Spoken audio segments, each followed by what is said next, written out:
हाँ जी, सो हम एक और क्वेश्चन गेट 2026 का लीनियर अलजेब्रा का क्वेश्चन लेके आए हैं। तो ये क्वेश्चन आपका बेसिकली क्वाड्रेटिक फॉर्म का है। अगर आपको बेसिक दो कंसेप्ट पता है तो ये क्वेश्चन बड़े इजीली सॉल्व हो जाएगा। कैसे सॉल्व करेंगे? आपको P3x3 real symmetric positive definition matrix दी हुई है।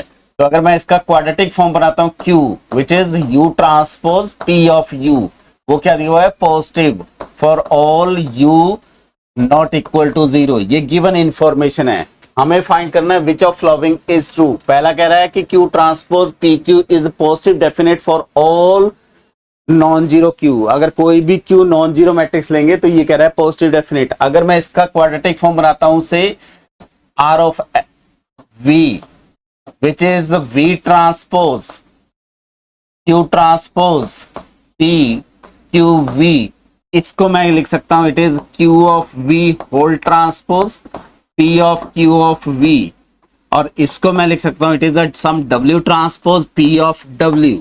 अब आपके पास W जो है वो Q ऑफ V है, ठीक है। अब यहीं से सारे ऑप्शंस आपके एनालाइज हो जाएंगे। अब देखिए W कुछ भी पिक करेंगे इस इंफॉर्मेशन से, ये क्वांटिटी हमेशा क्या होगी? ग्रेटर देन और इक्वल टू 0, क्योंकि ये क्वांटिटी कैन बी 0 और can be non zero. This quantity can be 0 और can be non zero, depend करेगा Q। पहले आपको क्या कह रहा है? Q is a non zero matrix. तो अगर मैं Q ऐसी मैट्रिक्स पिक कर लूं जो सिंगुलर है लेकिन नॉन जीरो है, उस केस में एक V वेक्टर मिल जाएगा जो 0 पे मैप हो जाएगा, और अगर W 0 होगा तो ये मैप कहां हो जाएगा? 0 पे। तो नॉन जीरो वेक्टर कहां मैप हो जाएगा? 0 पे। तो उस केस में पॉजिटिव डेफिनेट फेल कर जाएगा।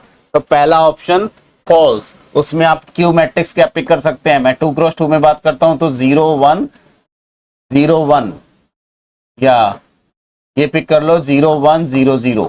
इसमें एक आइगन वैल्यू 0 और एक 1 आ जाएगी, उस केस में ये फेल कर जाएगा। सेकंड ये कह रहा है कि it is a positive semi definite. आप देखिए कि ये जो W लेंगे, ये W कोई भी मेंबर होगा वो किसका मेंबर होगा? R³ का मेंबर होगा, और P क्या है? Positive definite. तो ये क्वांटिटी कभी भी नेगेटिव नहीं होगी फॉर एवरी W। इसका मतलब RV फॉर एवरी V क्या हो गया? पॉजिटिव सेमी डेफिनेट हो गया। तो सेकंड ऑप्शन आपका ट्रू हो गया।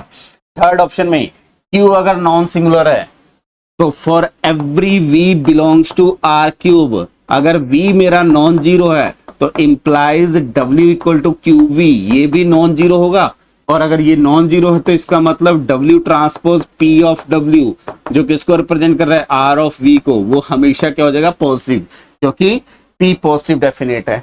तो अगर Q नॉन सिंगुलर है तो ये पॉजिटिव डेफिनेट होगा। या अदरवाइज आप कॉन्ग्रेंट मैट्रिसेस का कंसेप्ट यूज कर सकते हैं। ये बेसिकली किसके कॉन्ग्रेंट है? P के कॉन्ग्रेंट मैट्रिसेस है। अगर कॉन्ग्रेंट मैट्रिसेस का कंसेप्ट पढ़ना है तो जो हमने क्वाड्रेटिक फॉर्म का कंसेप्ट डिस्कस करा हुआ है उसको आप कवर अप कर सकते हैं। और अगर और डिटेल में पढ़ना है तो गुरुकुलम की ऐप में जाके आप इन सारे लेक्चर्स को देख सकते हैं, ठीक है। तो सी ऑप्शन आपका ट्रू। यहां कह रहा है कि this is not positive semi definite for some Q। जब हमने B प्रूफ कर दिया है तो D ऑप्शन डेफिनेटली आपका फॉल्स। तो final answer should be B and C answer, ठीक है।